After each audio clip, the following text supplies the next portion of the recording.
Study करेंगे। उदाहरण number 4.9 कह रहा है क्षैतिज से ऊपर की ओर 30 डिग्री का कोण बनाते हुए एक क्रिकेट गेंद 28 मीटर प्रति सेकंड की चाल से फेंकी जाती है। तो इसमें क्या क्या बताना है? अधिकतम ऊंचाई बताना है, उसी स्तर पर वापस पहुंचने में लगे समय की गणना करना है, और फेंकने वाले बिंदु से उस बिंदु की दूरी जहां गेंद उसी स्तर पर पहुंचती है की गणना करना। तो कुल मिला के मैक्सिमम हाइट और उड्डयन काल, एक तरह से फ्लाइटिंग टाइम, क्योंकि गेंद ऊपर जाएगी फिर नीचे आएगी, तो वो हमको बताना है। और जहाँ पर व्यक्ति खड़ा है फेंक रहा है और जहाँ पर गेंद गिरेगी वहाँ तक की दूरी, यानी कहने का मतलब है कि क्षैतिज परास ज्ञात करना है।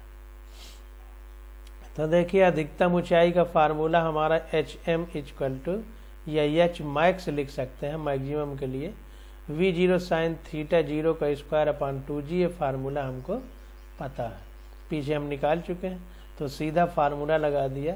तो ये आ गया V0 हमारा जो वेग है वो 28 मीटर प्रति सेकंड है। तो 28 साइन 30 डिग्री के कोण पर फेंक रहा है, तो 30 डिग्री पूरे का होल स्क्वायर हो जाएगा अपान 2 × g का मान 9.8 मीटर पर सेकंड स्क्वायर होता है। तो ये सॉल्व किया गया तो आ गया 10.0 मीटर होगी। अब देखिए उसी धरातल पर वापस आने में लगा समय, तो उसी धरातल पर वापस आने में लगा समय मतलब फाइनल समय या उड्डयन काल जिसको कहते हैं कि कितनी देर गेंद हवा में रही। तो T फाइनल बराबर या TF बराबर 2V0 sin θ 0 अपान g, ये फार्मूला होता है, सीधा सीधा फार्मूला लगाना है। तो ये आ गया 2 × V0 हमारा 28 मीटर प्रति सेकंड है, साइन थीटा हमारा 30 डिग्री है, अपान g की वैल्यू 9.8 है। तो ये आ गई 28/9.8 सेकंड बराबर 2.9 सेकंड। तो 2.9 सेकंड वस्तु हवा में रहेगी, ये कहने का मतलब।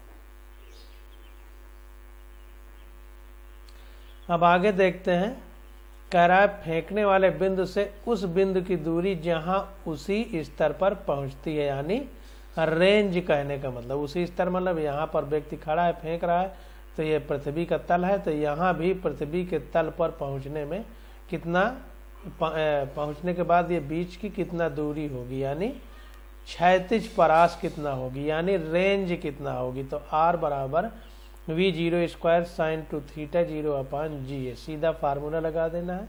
तो आ जाएगा आंसर V0 स्क्वायर, तो V हमारा V0 28 है, तो 28 स्क्वायर है तो 2 बार 28 गुणे साइन 2θ है, तो थीटा 30 डिग्री है, तो 2θ 60 डिग्री हो जाएगा, अपान g का मान 9.8।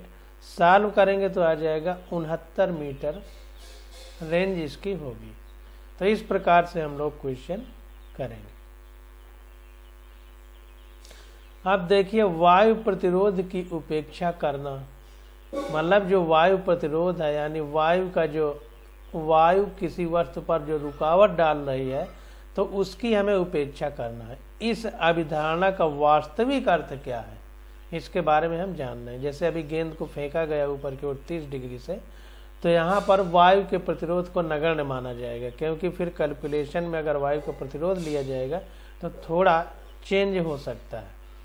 तो प्रक्षेप गति यानी प्रोजेक्टाइल मोशन के विषय में बात करते समय हमने कहा है कि हमने यह मान रखा है कि वायु के प्रतिरोध का प्रक्षेप की गति पर कोई प्रभाव नहीं होता है। आपको यह समझना चाहिए कि इस कथन का वास्तविक अर्थ क्या है। तो घर्षण यानी फ्रिक्शन, श्यानता यानी विस्कासिटी, श्यानता बल का मतलब गाढ़ापन, श्यानता का मतलब गाढ़ापन, इसको इंग्लिश में विस्कासिटी बोलते हैं। जैसे पानी से शहद ज्यादा श्यान है, श्यान है का मतलब ज्यादा गाढ़ा है। तो घर्षण या श्यानता बल जाहिर सी बात है कि पानी में अगर हम दौड़ेंगे तो नहीं दौड़ पाएंगे उतना अच्छा जितना हवा में, क्योंकि पानी हवा से ज्यादा गाढ़ा है। तो उस पर एक बल लगता है, तो उसी को श्यानता बल कहा जा रहा है। तो घर्षण या श्यानता बल, वायु प्रतिरोध या कहें कि वायु का प्रतिरोध, ये सभी क्षयकारी बल हैं। क्षयकारी का मतलब लॉस करते हैं, नुकसान करते हैं। जैसे वस्तु की स्पीड है तो उसको कम करेंगे। गति का प्रतिरोध, गति का विरोध करते ऐसे बलों की उपस्थिति के कारण गतिमान पिंड की मूल ऊर्जा और परिणामतः इसके संवेग में कमी आएगी। जाहिर सी बात है कि उसमें नुकसान करेंगे ऊर्जा का, तो उसकी मूल ऊर्जा और उसके संवेग में कमी आएगी। अतः अपने परवलयाकार पथ पर गतिमान कोई प्रक्षेप वायु प्रतिरोध की उपस्थिति में निश्चित रूप से अपने आदर्श गमन पथ से विचलित हो जाएगी। तो जाहिर सी बात है कि कोई चीज़ रुकावट होगी। जैसे आप ही लोग पढ़ रहे हैं, कोई व्यक्ति आकर के डिस्टर्ब करे तो आपकी पढ़ाई का नुकसान होगा। तो इसी प्रकार यहाँ पर कोई वस्तु जा रही है परवलयाकार पथ पर, अब उसमें घर्षण, प्रतिरोध या श्यान बल उसका नुकसान करें या विरोध करें तो जाहिर सी बात है उसका नुकसान होगा। यह धरातल से उसी वेग से आकर नहीं टकराएगा। जैसी बात है, वेग का नुकसान होगा तो धरातल पर आके उसी वेग से नहीं टकराएगा जिससे यह फेंका गया था। वायु प्रतिरोध की अनुपस्थिति में वेग का यक्ष अवयव अचर रहता है। अब जाहिर सी बात, जब फेंका जाता है तो दो घटक हो जाते हैं, एक यक्ष एक वायु। तो वेग का यक्ष वाले में हमने देखा था कि कोई फर्क नहीं पड़ता है, लेकिन जो वायु वाला है उसमें वस्तु ऊपर जाती है फिर नीचे आती है। जब ऊपर जाएगी फिर नीचे जमीन से टकराएगी तो ऊपर भी जाती है, फिर इसके बाद नीचे आती है, तो इस पर प्रभाव पड़ता है। तो वही कह रहा है कि वायु प्रतिरोध की अनुपस्थिति में वेग का यक्ष अवयव अचर रहता है। ध्यान दीजिए, वायु प्रतिरोध की अनुपस्थिति में वेग का यक्ष अवयव अचर रहता है, जैसे हमने पीछे पढ़ा है, और केवल वायु अवयव में ही सतत परिवर्तन होता है। और जो वायु अवयव है यानी वायु घटक है उसी में केवल परिवर्तन होता है। अर्थात वायु प्रतिरोध को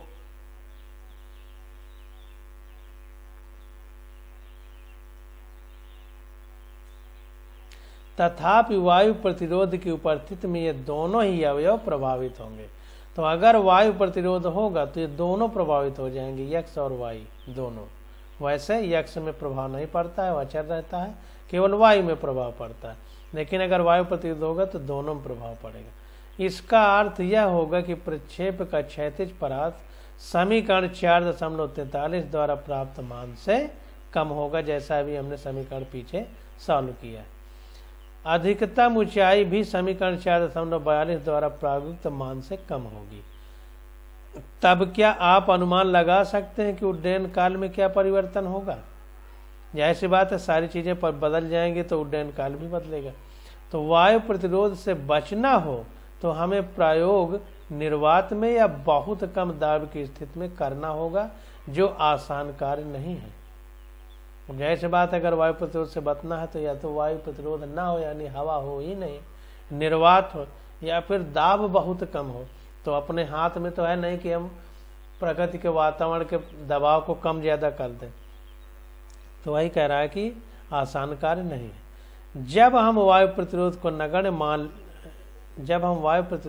नगण्य मान लीजिए जैसे वाक्यांशों का प्रयोग करते हैं, तो हम यह कहना चाहते हैं कि परास ऊंचाई जैसे प्रचालों में इसके कारण होने वाला परिवर्तन वायु विहीन स्थिति में ज्ञात करने इनके मानों की तुलना में बहुत कम है। तो कहने का बात यह है कि जब हम कहते हैं कि वायु प्रतिरोध नगण्य है तो इसका मतलब ये नहीं है कि वहाँ वायु है ही नहीं। इसका मतलब यह है कि जो भी प्रतिरोध लग रहा है वो नगण्य है, मतलब उसको छोड़ा जा सकता है। बिना वायु प्रतिरोध को विचार में लाए गणना करना आसान होता है, बनिस्बत उस स्थिति के जब हम वायु प्रतिरोध की गणना में लाते हैं।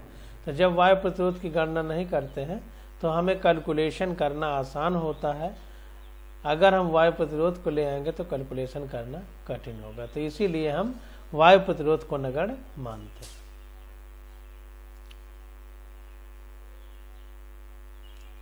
अब आगे देखिए, आ गया एक समान वृत्तीय गति। अंग्रेजी में बोलेंगे यूनिफॉर्म सर्कुलर मोशन। एक समान वृत्तीय गति को अंग्रेजी में यूनिफॉर्म सर्कुलर मोशन बोलते हैं। अब सबसे पहले आप वृत्त को समझिए।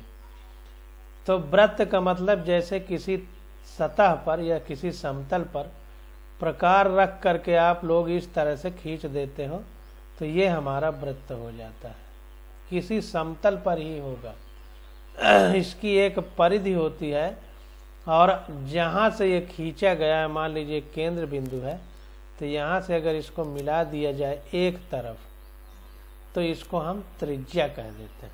अगर दोनों तरफ मिला दिया जाए, जिससे केंद्र बिंदु से होती हुई लाइन जाए, और परिधि के दोनों ओर मिला दिया जाए, तो इसको बोलेंगे कि ये व्यास है। तो इसके बारे में अब हम लोग पढ़ते हैं। तो देखिए, कह रहा है कि जब कोई वस्तु एक समान चाल से, यानी उसका v कांस्टेंट हो, v में परिवर्तन ना हो, से एक वृत्तीय पथ पर चलती है, तो वस्तु की गति को एक समान वृत्तीय गति कहते हैं। अब देखिए, वृत्त हमने आपको बता ही दिया कि वृत्त का मतलब क्या होता है। शब्द एक समान उस चाल के संदर्भ में प्रयुक्त होता है जो वस्तु की गति की अवधि में एक समान नियत रहती है। तो कहने का मतलब ये है कि गति जो है या वेग जो है, वो जब नियत रहता है तो उसी को हम एक समान कहते हैं।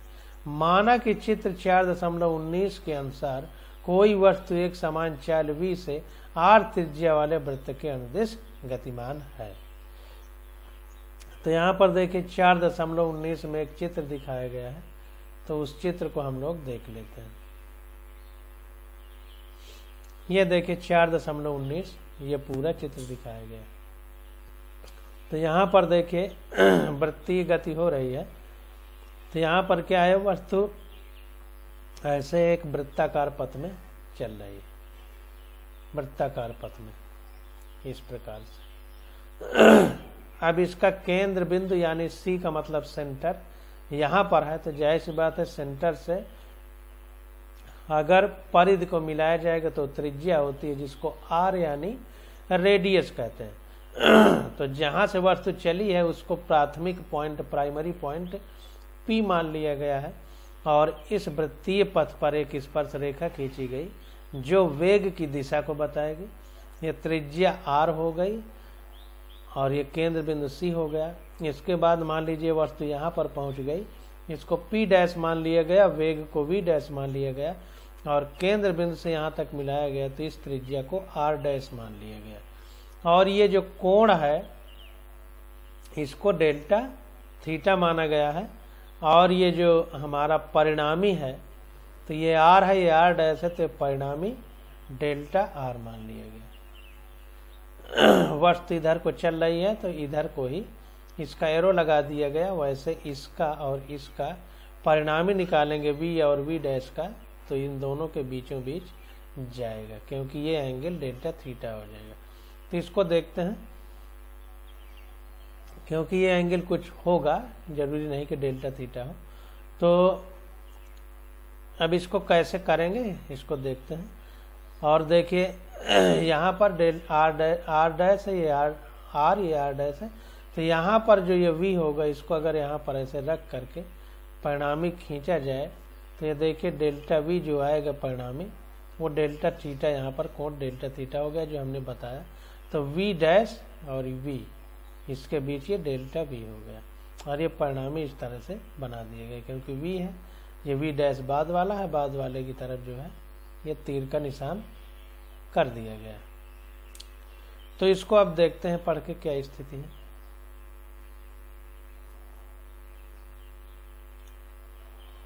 हाँ, तो कह रहा है माना कि चित्र 4.19 के अनुसार कोई वस्तु एक समान चाल v से r त्रिज्या वाले वृत्त के अनुदिश गतिमान है, जैसा अभी हमने चित्र में देखा। क्योंकि वस्तु के वेग की दिशा में निरंतर परिवर्तन हो रहा है। अब देखिए यहाँ पर वेग की दिशा बदल रही है, ऐसे ऐसे जब चल रहा है, तो जाहिर सी बात है कि दिशा प्रतिपल बदल रही है, क्योंकि प्रतिपल किसी एंगल में ये घूम रहा है।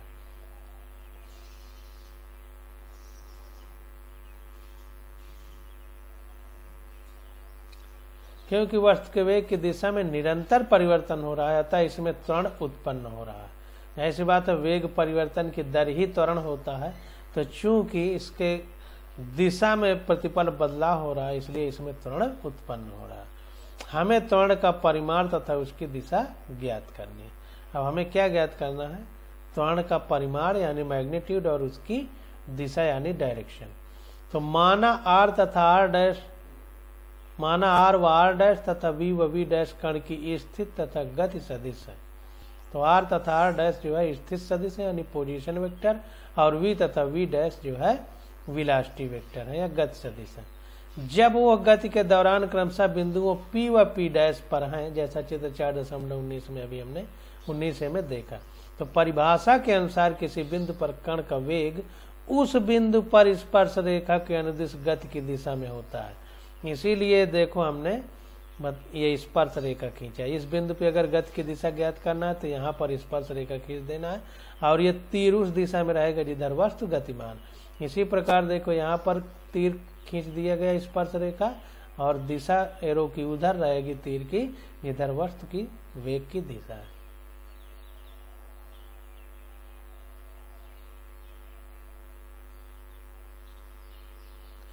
हाँ, तो चित्र 4.19A1 में वेग सदिशों v व v डैश को दिखाया गया है। A1 में जो है, A1 में अभी हमने देखा ही है, A1 में वेग तथा वेग सदिशों v व v डैश को दिखाया गया। चित्र 4.19A2 में सदिश योग के त्रिभुज नियम का उपयोग करके डेल्टा v निकालते हैं। ये देखिए त्रिभुज नियम का, तो ये v है, ये v डैश है, और यहाँ पर स्पर्श रेखा खींच गया तो ये त्रिभुज बन गया। तो त्रिभुज के नियम को से ये डेल्टा v यानी परिणामी वेक्टर हम लोगों ने निकाल लिया। तो डेल्टा v निकालते हैं। क्योंकि पथवृत्ती है इसलिए चित्र में ज्यामिति से स्पष्ट है कि v r के तथा v डैश r डैश के लंबवत है। तो यहाँ पर देखिए चूंकि ये पथवृत्ती है तो इस r के ये v लंबवत है यानी ये 90 डिग्री का कोण है, और ये r डैश इस v डैश के लंबवत है यानी ये 90 डिग्री कोण है। इसलिए डेल्टा v डेल्टा r के लंबवत होगा। इसलिए जो है जो डेल्टा v है हमारा डेल्टा v ये जो डेल्टा v है ये डेल्टा r के लंबवत होगा कह रहा है। तो ये डेल्टा v देखिए इस दिशा में जा रहा है यानी ये डॉट डॉट करके, और डेल्टा r जो है ये देखिए डेल्टा r ये है, ये वाला, तो डेल्टा r इधर है, तो ये एंगल 90 डिग्री है। ये एंगल हमारा 90 डिग्री हो गया।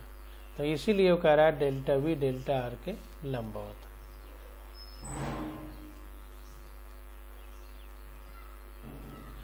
पुनः क्योंकि औसत त्वरण डेल्टा v, अब डेल्टा v औसत, पुनः क्योंकि औसत त्वरण डेल्टा v के अनुदिश है, यानी जो औसत त्वरण है हमारा a बार बराबर, ये ऊपर लाइन खींच देते हैं औसत के लिए, उसको बार लाइन बोलते हैं।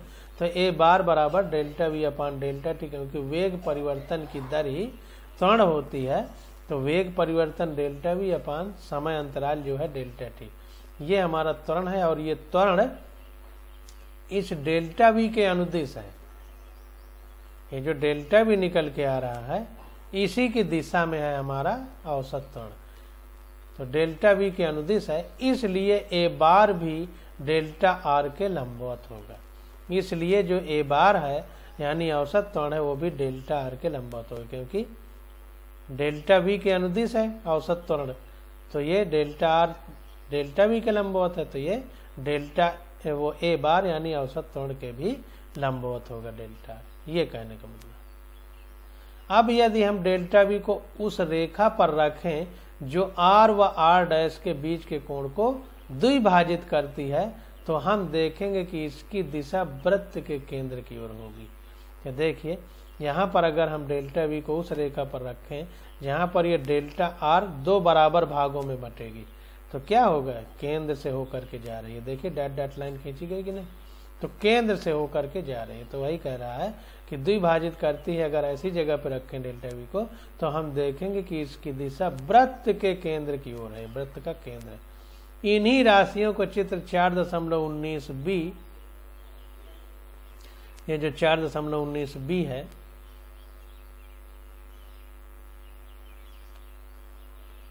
में छोटे समय अंतराल के लिए दिखाया गया है। तो यहां पर देखिए छोटे समय अंतराल के लिए कर दिया है। तो ये कोण भी हमारा घट गया, कोण घटेगा तो डेल्टा आर भी घटेगा। ये आर डैश है, ये आर है, ये प्राथमिक वेग है जिसको स्पर्श रेखा से दिखाया गया है। ये अंतिम वेग है जिसको स्पर्श रेखा दिखा के वी डैश लिखा गया। प्राथमिक बिंदु है पी, अंतिम बिंदु है पी डैश। और उसी तरह देखिए वी और वी डैश खींचे गए थे, फिर केंद्र बिंदु की ओर डेल्टा वी जा रहा है। और देखिए फिर 90 डिग्री पर डेल्टा आर को काट रहा है, यानी औसत वेग, औसत त्वरण और वेग जो है केंद्र की ओर है। और उसमें जो है जो डेल्टा आर है ये द्विभाजित हो रहा है, यानी दो बराबर भागों में बट रहा है। और जो औसत वेग, औसत त्वरण और ये जो वेग का परिणामी वेक्टर है केंद्र की ओर जा रहा है। और इसको 90 डिग्री यानी 90 डिग्री के कोण पर डेल्टा आर काट रहा है। तो इसको देखते हैं। डेल्टा वी अतः ए बार की दिशा पुनः केंद्र की ओर होगी। फिर से देखो केंद्र की ओर है। चित्र 4.19c में डेल्टा टी टेंड्स टू 0 है। अब 4.19 देख लेते हैं। 4.19c इसमें क्या है, कह रहा है delta V tends to 0, delta T tends to 0 मतलब समय में परिवर्तन लगभग 0 है, मतलब समय अंतराल लगभग 0 है डेल्टा टी। तो यहाँ पर देखिए जो अंतिम होगा वही प्रारंभिक होगा। तो केंद्र की ओर त्वरण हो जाएगा और वेग की दिशा स्पर्श रेखा में हो जाएगी। और यही हमारी त्रिज्या है जिसको आर मानेंगे, ये पी पॉइंट हो जाएगा।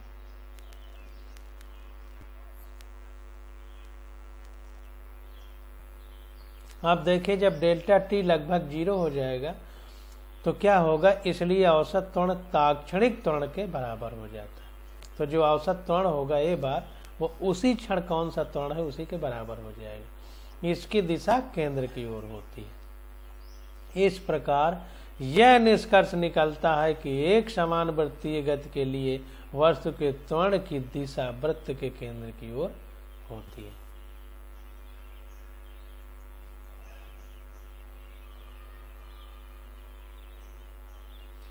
तो एक समान गति में जो वस्तु का त्वरण है वो वृत्त के केंद्र की ओर होता है। अब हम इस त्वरण का परिमाण निकालेंगे। अब इस त्वरण का जो मैग्नीट्यूड है वो क्या होगा उसके बारे में अब हम चर्चा करेंगे। तब देखते हैं। तो परिभाषा के अनुसार ए का परिमाण निम्नलिखित सूत्र से व्यक्त होता है। अगर परिभाषा के देखें तो मॉड ऑफ ए, परिमाण निकालने के लिए दो खड़ी डंडी खींचते हैं, हमने बताया था, तो उसको हम मॉड ऑफ बोलते हैं। तो ये हो जाएगा limit delta T tends to 0, यानी डेल्टा टी लगभग 0 के बराबर है। तो चूंकि त्वरण बराबर वेग परिवर्तन की दर होती है, यानी वेग परिवर्तन बटे समय अंतराल, तो मॉड ऑफ डेल्टा वी, यानी कहने का मतलब डेल्टा वी का यानी वेग का परिमाण अपान डेल्टा टी। तो मान लीजिए आर व आर डैश के बीच का कोण डेल्टा थीटा है, क्योंकि वेग सदिश वी व वी डैश सदैव स्थित सदिशों के लंबवत होते हैं। तो वी और वी डैश जो है वो आर के या आर डैश के हमेशा लंबवत है। पीछे हमने देखा भी था, फिर देख लीजिए। ये देखिए आर डैश के वी डैश लंबवत है, 90 डिग्री कोण है। ये आर वी के लंबवत है, ये पूरा 90 डिग्री कोण है। तो वही बात यहाँ कह रहा है कि क्योंकि वेग सदिश वी व वी डैश सदैव स्थित सदिशों यानी आर और आर डैश के लंबवत होते हैं, इसलिए उनके बीच का कोण भी डेल्टा थीटा होगा। इसलिए उनके बीच का कोण भी डेल्टा थीटा होगा। अतएव स्थित सदिशों द्वारा निर्मित त्रिभुज delta C P P dash, C P P dash, ये पूरा कोण त्रिभुज या कोण ये delta theta, C P P dash. अतएव स्थिर सदिशों द्वारा निर्मित त्रिभुज delta C P P dash तथा वेग सदिशों वी वी डैश व डेल्टा वी द्वारा निर्मित त्रिभुज डेल्टा जी एच आई समरूप है। डेल्टा जी एच आई समरूप मतलब एक ही रूप है, एक ही तरह। अगर इसको भी ऐसे करके ऐसे घुमा के जी को यहाँ पे सी पे रख दिया जाए, सेट किया जाए, तो देखिए डेल्टा थीटा एक ही तरह रहेंगे। तो ये भुजा ये भुजा ये भुजा इस तरह चली जाएंगी। तो इसलिए इनको समरूप कह रहा है, मतलब एक ही तरह के। चित्र 4.19a में जैसा हमने देखा, इस प्रकार एक त्रिभुज के आधार की लंबाई व किनारे की भुजा की लंबाई का अनुपात दूसरे त्रिभुज की अनुरूप लंबाइयों के तदनुरूप लंबाइयों के अनुपात के बराबर होगा। अर्थात mod of delta V upon V बराबर mod of delta R upon capital R, ये हो जाएगा। क्योंकि भुजाएं बराबर हैं तो जाहिर सी बात इनके परिमाण भी बराबर होंगे। सदिश में ऐसे ही लिखते हैं। तो या delta mod of delta V बराबर, ये वी इधर चला जाएगा, तो V mod of delta R upon R हो जाएगा। अब जब ये समान ही है तो मॉड ऑफ डेल्टा वी जो है अपॉन वी यानी वेग वाला वी, ये बराबर मॉड ऑफ डेल्टा आर, ये डेल्टा आर। क्योंकि ये भुजा जब समरूप वेक्टर हैं तो इसका अनुपात इसके अनुपात के बराबर होगा, इसका अनुपात इसके अनुपात के, इसका अनुपात इसके अनुपात के। तो उसी हिसाब से लिख दिया, तो इसका अनुपात इसका अनुपात। तो देखिए delta we delta R mod of delta we delta R, ये अनुपात ऊपर ऊपर। इसी प्रकार वी और ये आर एक ही अनुपात में होंगे, यहाँ पे कैपिटल लिख दिया है। तो ये वी और ये आर, तो ये वी और ये आर, ये कैपिटल लिखा है यहाँ पर। ये चीज लिखना चाहिए था, यहाँ पे कैपिटल लिख दिया है। तो ये इस तरह सॉल्व करेंगे तो मॉड ऑफ डेल्टा वी बराबर V delta mod of delta R upon R आ जाएगा। तो इसलिए अब देखिए क्या होगा, मॉड ऑफ ए बराबर limit delta T tends to 0, तो mod of delta V upon delta T हो जाएगा। क्योंकि ये परिमाण है त्वरण का, त्वरण बराबर वेग परिवर्तन की दर होता है। तो वेग परिवर्तन की दर मतलब वेग में परिवर्तन बटे समय अंतराल। तो ये हमारा हो जाएगा limit delta T tends to 0 V, और जो पोजीशन वेक्टर है स्थिति वेक्टर डेल्टा आर हो जाएगा। अब यहाँ पर देखिए थोड़ा सा देख लेते हैं। ये कह रहा है कि जब डेल्टा टी टेंड्स टू 0 होगा, यानी डेल्टा टी लगभग 0 के बराबर होगा, तो उस सीमा में क्या हो जाएगा, डेल्टा आर आर के लंबवत होगा। ये जो डेल्टा आर है ये इस आर के लंबवत हो जाएगा। इसका कारण क्या है कि जब समय लगभग 0 होगा, यानी वस्तु में इतना बड़ा परिवर्तन नहीं होगा, उसके यहाँ से इस पोजीशन में इतना बड़ा परिवर्तन नहीं होगा, तो परिवर्तन कम होगा। तो जब कम होगा तो जाहिर सी बात है कि डेल्टा आर डैश मान लीजिए यहाँ पर आ जाएगा एकदम इस तरह। यही चूंकि वेग का परिणाम ही इस तरह है, डेल्टा भी इस तरफ है। तो जब ये ऐसे आ जाएगा तो डेल्टा आर और डेल्टा आर डैश ये लंबवत हो जाएंगे। ये डेल्टा आर डैश होता तो ये कोण 90 डिग्री होता। तो वही कह रहा है कि डेल्टा टी लगभग जब 0 की सीमा में होगा तो डेल्टा आर जो होगा वो आर डैश के लंबवत हो जाएगा। तो इस प्रकार से इसको समझिए। तो इस सीमा में क्योंकि डेल्टा वी टेंड्स टू 0 होता है, अब जाहिर सी बात है कि जब डेल्टा टी लगभग 0 के बराबर होगा तो इस सीमा में जो डेल्टा वी यानी वेग परिवर्तन है वो लगभग 0 होगा, क्योंकि समय लगभग 0 है। तो इतने कम समय में परिवर्तन भी लगभग 0 होगा। फलस्वरूप यह भी v के लंबवत होगा। तो यह भी क्या हो जाएगा, इस v के लंबवत हो जाएगा। ये डेल्टा v भी v के लंबवत हो जाएगा, इस v के। अतः वृत्तीय पथ के प्रत्येक बिंदु पर त्वरण की दिशा केंद्र की ओर होती है। इसको इस तरह समझिए ना, ये देखिए v है और ये केंद्र की ओर डेल्टा v है, तो डेल्टा v केंद्र की ओर और ये v है, तो ये लंबवत हो गया कि नहीं 90 डिग्री। और इसी प्रकार इसको समझिए कि जब डेल्टा t लगभग 0 होगा तो डेल्टा r डैश के लंबवत होगा। तो मान लीजिए ये r है और ये डेल्टा r है, ये डेल्टा r होगा इस तरह से, और ये डेल्टा भी केंद्र की ओर जा रहा है, तो ये और ये भी लंबवत हो जाएगा। तो वो चीज कह रहा है। अब इसको देखते हैं। तो यहाँ पर देखिए, पहले चित्र देखकर हम लोग समझें। तो ये जो हमारा डेल्टा r है ये यहाँ से यहाँ तक है और यही इस वृत्तीय पथ की त्रिज्या है, यही त्रिज्या है। तो त्रिज्या को कैपिटल R और परिणामी जो सदिश है, दो स्थित सदिश का परिणामी सदिश जो है वो डेल्टा R है। तो इस डेल्टा R को इस R के बराबर हम लोग लिख सकते हैं। तो यहाँ पर देखिए ये किया जा रहा है। तो ये मॉड ऑफ डेल्टा ए यानी जो त्वरण है, त्वरण का परिणामी क्या हो जाएगा, परिमाण। तो limit delta T tends to 0 और त्वरण बराबर होता है वेग परिवर्तन की दर बटे समय अंतराल। तो ये त्वरण का परिमाण बराबर वेग परिवर्तन जो हो रहा है उसका परिमाण, ये मॉड लगा दिया अपान डेल्टा टी। तो ये हो जाएगा delta T tends to 0 limit लगा के।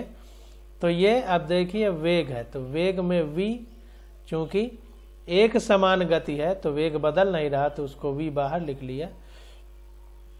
और यहाँ पर देखिए mod of delta r upon r कर दिया। चूंकि ये मॉड ऑफ डेल्टा r यानी स्थित सदिश का जो परिमाण होगा वही त्रिज्या होगी वृत्तीय पथ की, तो mod of delta r upon r लिख दिया गया और डेल्टा t जैसे है डेल्टा t लिख दिया गया।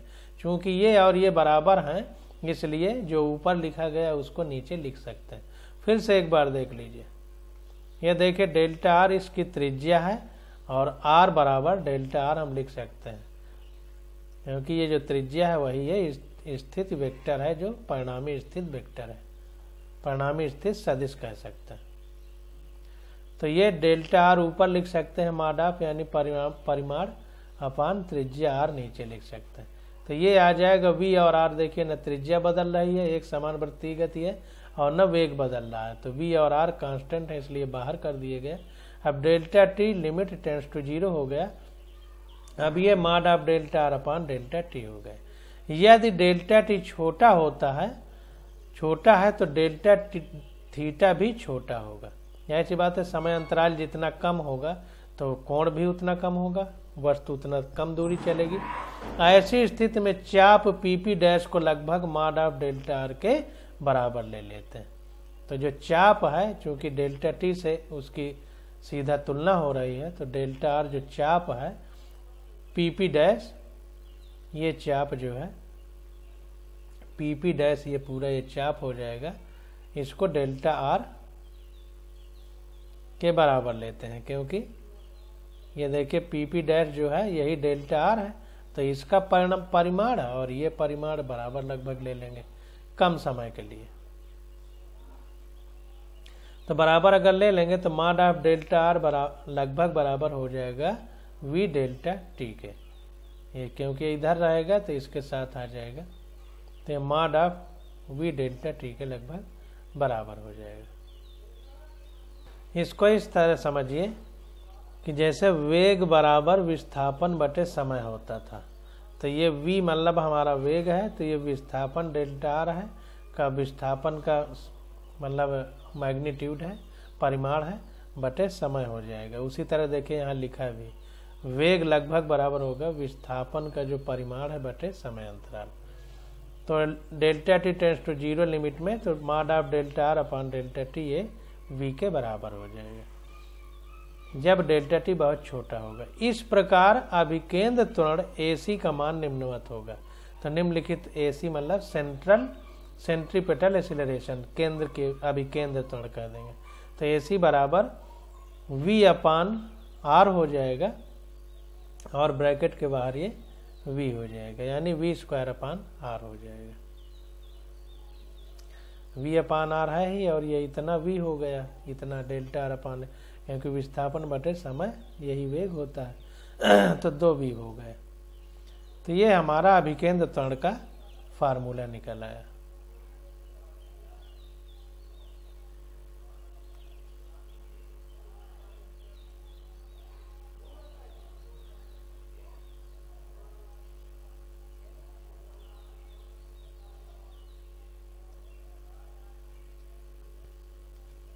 तो इसको हम लोग बॉक्स में बंद कर लेंगे। ये अभिकेंद्र त्वरण का फार्मूला हो गया। अब आगे देखते हैं।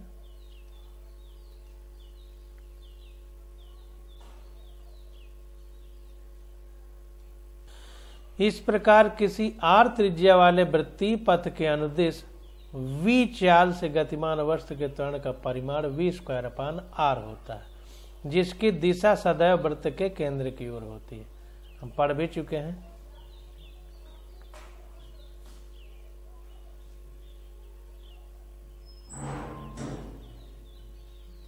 इसी कारण इस त्वरण को हम अभिकेंद्र त्वरण भी कहते हैं, क्योंकि केंद्र की ओर है, इसीलिए इसको अभिकेंद्र त्वरण कहते हैं। यह पद न्यूटन ने सुझाया था। इसको ध्यान देना है कि यह पद जो है न्यूटन ने सुझाया था। अभिकेंद्र त्वरण से संबंधित संपूर्ण विश्लेषणात्मक लेख सर्वप्रथम 1673 में एक डच वैज्ञानिक क्रिश्चियन हाइगेंस ने प्रकाशित करवाया था, किंतु संभवतः न्यूटन को भी कुछ वर्षों पूर्व ही इसका ज्ञान हो चुका था। अभिकेंद्र को अंग्रेजी में सेंट्रीपिटल कहते हैं, और अपकेंद्र यानी केंद्र से दूर की ओर उसको सेंट्रीफ्यूगल बोलते हैं, जो एक ग्रीक शब्द है जिसका अभिप्राय केंद्र अभिमुख यानी केंद्र की ओर होता है। क्योंकि v तथा r दोनों अचर हैं यानी बदलते नहीं हैं, इसलिए अभिकेंद्र त्वरण का परिमाण भी अचर होता है।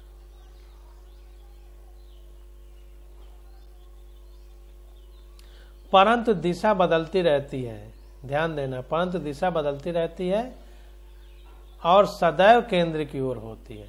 परंतु दिशा बदलती रहती है और सदैव केंद्र की ओर होती है।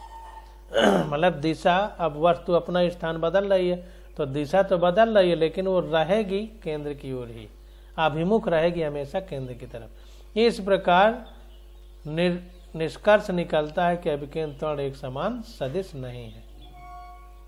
ध्यान दीजिए, इसमें कंफ्यूजन ये हो सकता है कि जब केंद्र की ओर ही है तो दिशा कैसे बदल रही है।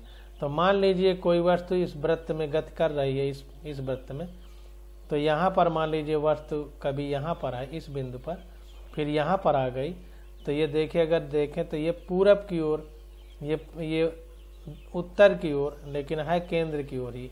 तो केंद्र की ओर खींचेंगे तो केंद्र की ओर तो अभिमुख है, लेकिन पहले वस्तु यहाँ थी तो दूसरी दिशा थी, यहाँ थी तो दूसरी दिशा थी, तो इसलिए दिशा बदल रही है लेकिन केंद्र की ओर अभिमुख है। इसीलिए कह रहा है कि इस प्रकार निष्कर्ष निकलता है कि अभिकेंद्र त्वरण एक समान सदिश नहीं है, क्योंकि दिशा तो बदल रही है हर क्षण।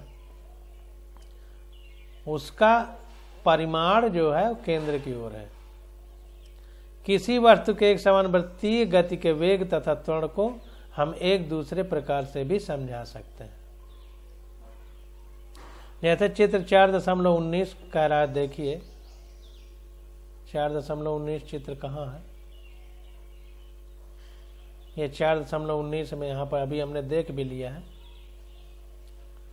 तो वही कह रहा है। चित्र 4.19 में दिखाए गए अनुसार डेल्टा टी लगभग टी डैश और माइनस टी होगा। मतलब जो बाद वाला समय है उसमें पहले वाले समय को घटा दें, तो समय अंतराल में जब कण P से P डैश पर पहुंच जाता है तो रेखा CP कोण डेल्टा थीटा से घूम जाती है। कोण CP रेखा जो है डेल्टा थीटा कोण से घूम जाती है। CP, ये CP जो है CP, ये यहाँ पर आ गई P डैश, तो ये डेल्टा थीटा कोण से घूम जाती है।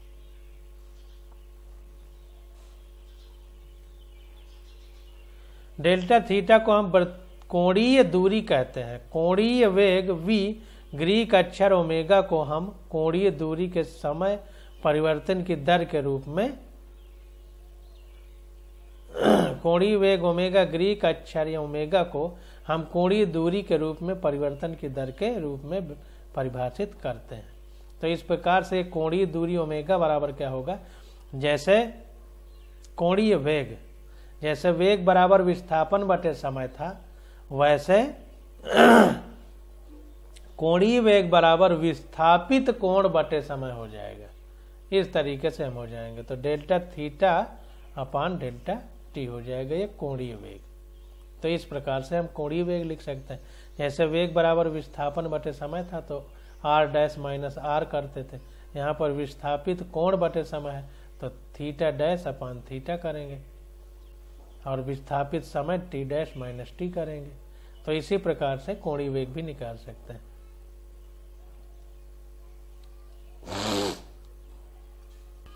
अब आगे देखते हैं। अब यदि डेल्टा टी समय में कण द्वारा चली गई दूरी को डेल्टा एस से व्यक्त करते हैं, यानी पी पी डैश बराबर डेल्टा एस हो जाएगा, तो वेग बराबर विस्थापन बटे समय हमने बताया था, तो विस्थापन डेल्टा एस हो जाएगा और वेग समय परिवर्तन डेल्टा टी हो जाएगा। तो ये हमारा रेखीय वेग है, ये कोणीय वेग है, दोनों को ध्यान देना। कोणीय वेग में कोणीय विस्थापन, रेखीय वेग में रेखीय विस्थापन है।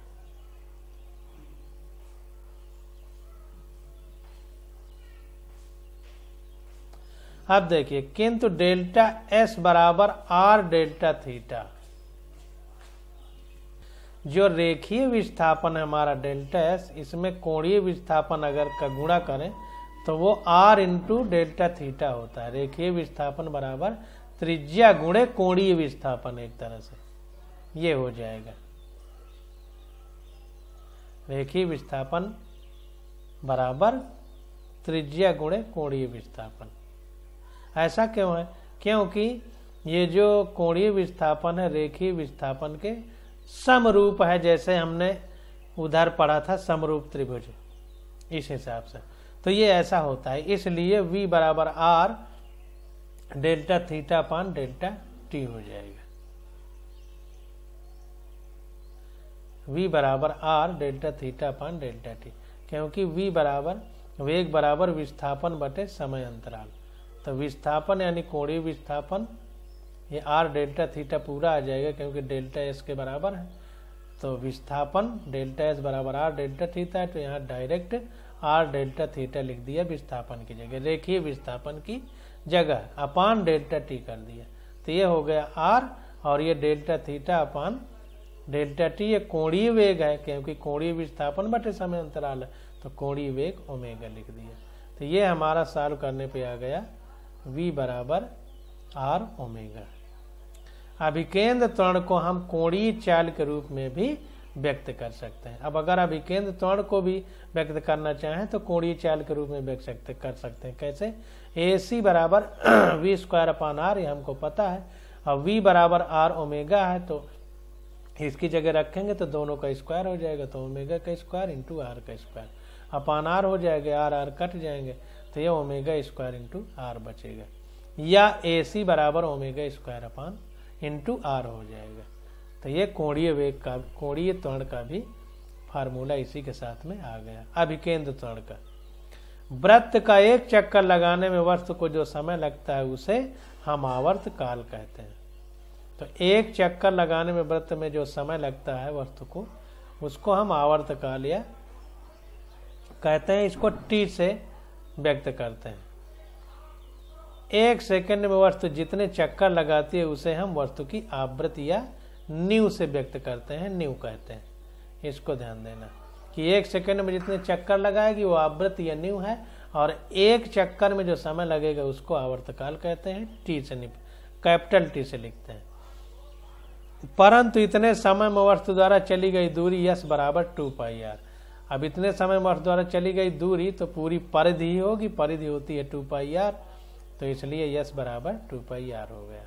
तो ये फार्मूला निकल के आ जाएगा v बराबर, अब चाल बराबर दूरी बटे समय, तो पूरी दूरी परिधि है 2πr और पूरा समय आवर्तकाल t है कैपिटल, तो बटे t लिख दिया तो आ गया 2πrv। ये यस जो है 2πrv आ जाएगा।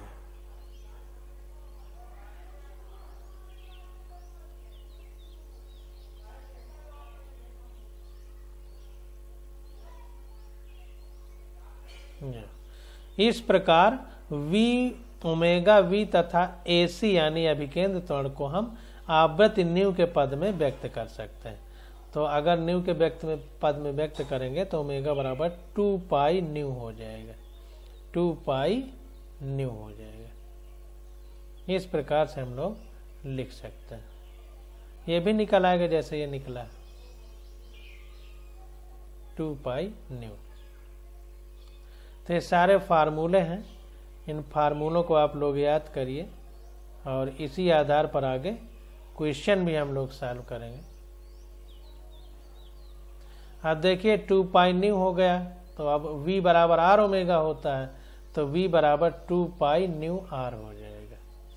तो ये AC बराबर 2 pi square v square r हो जाएगा। अब देखिए यहाँ पर v equal to r omega होता है, तो ओमेगा इक्वल टू यहाँ पे कैपिटल लिख दीजिए, v अपान r हो जाएगा। ओमेगा बराबर v अपान r हो जाएगा।